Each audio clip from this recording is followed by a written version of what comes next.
بڑا نشہ ہے. اگر انسان جان لینا کہ میرا رب ہر چیز پر قادر ہے تو خدا کی قسم ہماری پریشانیاں، ٹینشنز، انزائٹی سب ختم ہو جائے گی. تو آپ نے گھبرانا نہیں ہے انشاءاللہ. ٹھیک ہے. اگر ایک چیز زندگی میں آپ کی ہے جو اس لیسن کا جو ہے نا، آج کے سبق کا جو آج کے جو اس پوڈ کاسٹ شو کہہ لیں اس کو آپ، اس کا جو کرکس ہے وہ یہ ہے: اگر آپ اللہ والے بن جائیں تو اللہ اپنے بندوں کا امتحان تو لیتا ہے مگر اسے کبھی ضائع نہیں کرتا. اللہ اکبر. اس کو لکھ لیں اپنے ذہن پہ اور ساری زندگی اس کو پکڑ کے رکھیں. اگر آپ اللہ والے بن جائیں تو اللہ سبحانہ و تعالی اپنے بندوں کا امتحان تو لیتا ہے کہ میرا بندہ سچا ہے یا نہیں، میرا ہے یا نہیں، لیکن خدا کی قسم کبھی ضائع نہیں کرتا. شرط یہ ہے کہ آپ اللہ والے بن جائیں اور نیت صاف ہونی چاہیے. تو میں آپ سے نا آج 3 بیسک پرنسپلز کی بات کروں گا کہ آپ نے اپنی لائف میں کرنا کیا ہے. پہلی چیز، نیت صاف کرنی ہے. اگر آپ اللہ والے بن جائیں اور اپنی نیت آپ صاف کر لیں، اللہ تعالیٰ آپ کو کبھی ضائع نہیں کرے گا. صحیح بخاری کی حدیث ہے، بنی اسرائیل کا واقعہ ہے، اوتھینٹک صحیح بخاری کی حدیث ہے. ایک شخص، اس کو 1000 دینار چاہیے تھے، 1000 دینار چاہیے تھے. وہ ایک شخص کے پاس گیا، اپنے جاننے والے کے پاس، اور کہا کہ مجھے 1000 دینار چاہیے. تو اس نے کہا کہ ٹھیک ہے میں تجھے دے دوں گا، بس تو ضامن ایک لے آ جو اس کی ضمانت دے اور گواہ لے آ، میں تمہیں دے دوں گا، مجھے پرابلم نہیں ہے. وہ شخص مسکین تھا، کوئی اس کے جاننے والا نہیں تھا، لیکن اللہ والا تھا وہ. اس نے کہا دیکھ میری بات سن، میرا ضامن بھی اللہ ہے اور میرا گواہ بھی اللہ ہے. میں اللہ کو گواہ بنا کے کہہ رہا ہوں کہ میں تمہیں واپس کروں گا. اس کو اس بندے کی تقوی پہ یقین آیا اور اس نے کہا کہ چلو میں دے دیتا ہوں، یہ اللہ کو گواہ بنا رہے ہیں، اتنا بڑا جھوٹا تو نہیں ہوگا. اور یہاں پہ آئے پاز، میرے بھائیوں بہنوں، پاکستان کے لوگوں، انڈیا، بنگلہ دیش، جہاں سے بھی لوگ دیکھ رہے ہیں، اللہ کا نام لے کے نہ کبھی کسی کو دھوکہ نہ دو. ویسے بھی دھوکہ کسی کو نہیں دینا چاہیے، لیکن اسپیشلی اللہ کی قسم کھا کے یا اللہ کا نام لے کے کسی کو دھوکہ نہ دو. یاد رکھیں جو اللہ کا نام لے کے سچ بولتا ہے نا، اللہ تعالیٰ اس کی غیبی خزانوں سے مدد کرتا ہے، اور جو اللہ کا نام لے کے دھوکہ دیتا ہے لوگوں کو، اللہ اس کو تباہ و برباد کر دیتا ہے. تو اس شخص نے کیا کیا؟ اس نے کہا کہ میرا ضامن بھی اللہ ہے، میرا گواہ بھی اللہ ہے. تو اس نے دے دیا، اس نے کہا میں تجھے اللہ کے اس نام پہ، تجھ پہ میں ٹرسٹ کرتا ہوں. یہ شخص پیسے لے کے، اس نے کاروبار کرنا تھا، یہ چلا گیا. یہ جب کشتی پہ بیٹھا، سوار ہوا، دوسری طرف اترا، اپنا کام شام کیا، واپس آیا. جو دن اور جو مقرر وقت طے ہوا تھا، جب وہ کشتی پہ آیا واپس، ایک سمندر کے پار یہ شخص تھا، تو جو لاسٹ کشتی تھی وہ نکل گئی. یہ سر پکڑ کے بیٹھ گیا کہ میں نے تو آج وعدہ کیا تھا اور اللہ کو ضمانت دار بنایا تھا اور گواہ بنایا تھا.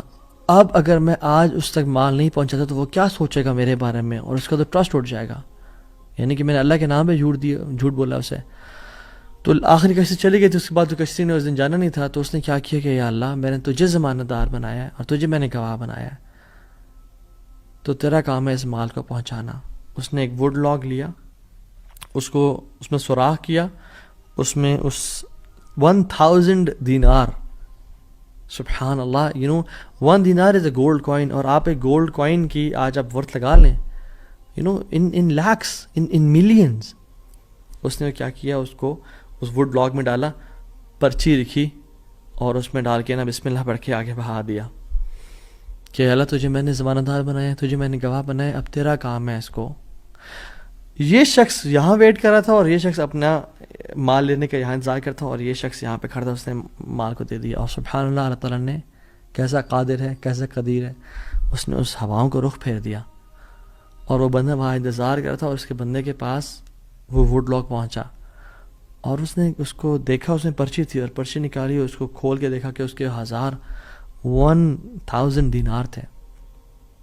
وہ بڑا حیران ہوا کہ یہ مجھ تک کیسے پہنچے. خیر، یہ جو شخص تھا جس نے بیچے تھے، یہ اگلے دن دوبارہ جو سب سے پہلی کشتی ملی اس پہ روانہ ہوا اور اس بندے کے پاس پہنچا اور 1000 دینار لے کے الگ سے کہ پتہ نہیں وہ پہنچے نہیں پہنچے، میں اس کو اس کا حق تو دے دوں. اس نے کہا کہ یہ تمہاری امانت، معذرت تھوڑی تاخیر ہو گئی مجھ سے. کہتے ہیں تو کل تم نے مجھے پیسے نہیں بھیجے؟ کہتے ہیں میں نے بھیجے.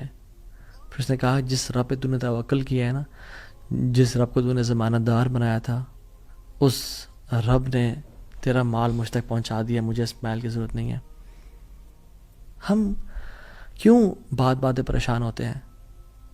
کیا کمی ہے ہماری زندگی میں؟ شاید توکل کی کمی ہے، قرآن پڑھنے کی کمی ہے، عبادات کی کمی ہے، حلال اور حرام کی پرواہ کرنے کی کمی ہے، نظروں کی حفاظت کرنے کی کمی ہے۔ ہماری زندگی میں کچھ کمی ہے جس کی وجہ سے ہم اللہ تعالیٰ کے اس اللہ تعالیٰ کے ناموں کی وجہ سے ہم we are not living to our فلسٹ۔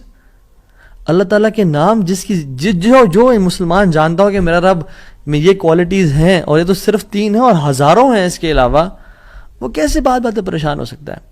وہ کیسے انزائٹیز اور پریشانیوں سے گزر سکتا ہے؟ اس کو پتہ ہے کہ میرا رب ہر چیز پر قادر ہے۔ قل هو القادر على ان يبعث عليكم عذابا من فوقكم، وہ قادر ہے کہ اس بات پہ کہ تم پہ عذاب لے آئے۔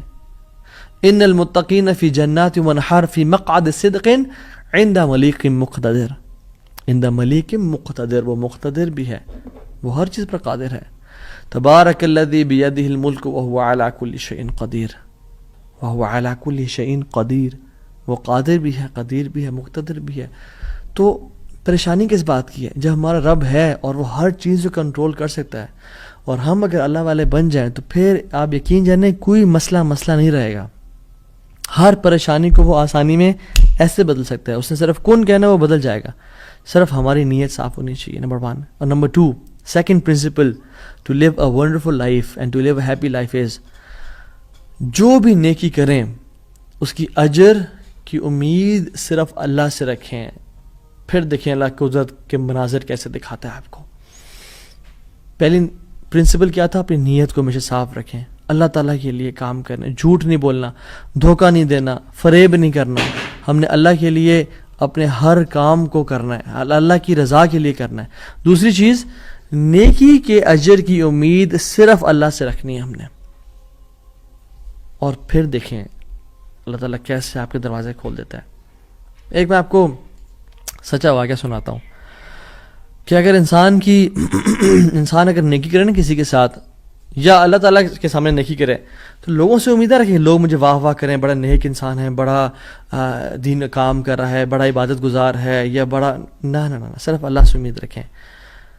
یہ 9 ہجری کی بات ہے، اور اس میں ایک کتاب لکھی گئی شذرات الذہب فی اخبار من ذہب، اور اس میں ایک شخص کا واقعہ آتا ہے، ابو بکر بن عبد الباقی کا رحمہ اللہ۔ نوجوان تھے بالکل، انہوں نے وہ بیت اللہ گئے، اور جب وہاں گئے تو انہوں نے اپنا سارا فریضہ سر انجام دیا۔ کچھ دن گزرے تو وہ ہی واز ناٹ ویری رچ، ان کا راشن جو تھا وہ ختم ہو گیا، اور جب راشن ختم ہوا تو بھوک اور پیاس کا عالم۔ مکہ کے ایک دن گلی میں جا رہے تھے تو ان کو نا ایک پیکٹ ملا، انہوں نے اس پیکٹ کو اٹھایا، تھوڑا ہیوی تھا وہ، انہوں نے کہا چلو میں کمرے میں جاتا ہوں اور دیکھتا ہوں کیا ہے اس میں۔ کمرے میں گئے تو ایک ایسا ہار تھا جو کہتے ہیں میں نے آج تک نہیں دیکھا تھا۔ It was very unique, it was very precious. کہتے ہیں کہ میں بڑا حیران ہوا یہ کس کا ہوگا۔ خیر الٹیمیٹلی میں نکلا اپنے کمرے سے باہر، حرم کی طرف آ رہا تھا، تو مکہ کی گلیوں میں نے ایک دیکھا، ایک شیخ یعنی ایک بزرگ انسان تھا جس کے ہاتھ میں 500 دینار تھے، اور وہ اناؤنسمنٹس کر رہے تھے کہ میرے گھر والوں کا ہار گما ہے، جس شخص کو مل جائے وہ مجھے دے، میں اس کو 500 دینار دوں گا۔ ابو بکر رحمہ اللہ نے سوچا کہ میرے پاس تو پیسے نہیں ہیں، میرے پاس تو راشن نہیں ہے، میں تو بھوک پیاس کا عالم ہے، تو میں اس کو ہار دوں گا اور اسے پیسے لے لیتا ہوں، چلو دیکھتے ہیں۔ ان بزرگ کا ہاتھ پکڑا اور کہا میرے کمرے میں چلیں آپ میرے ساتھ۔ کمرے میں گئے تو کہا آپ سے 3 سوال ہیں، آپ اس پیکٹ کی نشانی بتائیں، جس چیز سے اس پیکٹ کو باندھا گیا اس کی نشانی بتائیں، اور اس ہار کی نشانی بتائیں، صرف 3 نشانیاں بتا دیں، میں آپ کو وہ دے دوں گا۔ جیسے ہمیں کوئی چیز ملے تو ہم کہتے ہیں کہ آپ یہ 3، اور اگر کوئی انسان کھوٹا ہوتا ہے نا تو وہ کہتے ہیں مجھے 50 نشانیاں بتائیں یا مجھے 60 نشانیاں بتائیں، اور کوشش کرتے ہیں ایک نہ ایک غلط بتا ہی دے گا تو ہار میرا ہو جائے گا۔ لیکن ہی وہ سنسیئر، انہوں نے کہا 3 نشانی ہیں. پیکٹ کیسا ہے, اس کو کس چیز سے باندھا گیا ہے, اور اس کا ہار کیسا ہے. تو انہوں نے کہا پیکٹ ریشم کا ہے. انہوں نے کہا بالکل ٹھیک ہے آپ نے. انہوں نے کہا کہ جو پیکٹ جس چیز سے پیکٹ کو باندھا گیا ہے وہ بھی ریشم کا دھاگا ہے. انہوں نے کہا بالکل ٹھیک ہے آپ نے. اور تیسرا چیز کا انہوں نے کہا اس میں 30 نگ لگے ہوئے ہیں اس ہار میں. انہوں نے کھولا اس ہار کو, دیکھا 1 2 3 4 5 6 30 کمپلیٹ, یہ آپ کا ہار. تو انہوں نے کہا یہ 500 آپ کے دینار. کہتے ہیں نہیں مجھے نہیں چاہیے. کہتے ہیں کیوں بیٹا, میں نے تو وعدہ کیا تھا کہ میں شخص دوں گا. کہتے ہیں میں نے اللہ کے لیے کام کیا ہے, یہ مجھے چیز ملی تھی, میرا ایز اے مسلمان میرا حق تھا کہ میں امانت کو واپس ادا کروں, تو میں آپ سے اس کا اجر نہیں لوں گا. حالانکہ ان کو نیڈ تھی, لیکن کہا کہ نہیں میرا اجر اللہ تعالیٰ سے, واللہ لا اخذھا, کہ میں اللہ کی قسم اس کو نہیں لوں گا آپ سے. وہ بحث کرتے تھے کہ لو تم نے لینا ہے, وہ کہتے ہیں میں نہیں لینا آپ سے, آپ چلے جائیں, یہ میں نے اپنا امانت ادا کی ہے, میں نے کوئی احسان تو نہیں کیا آپ پہ.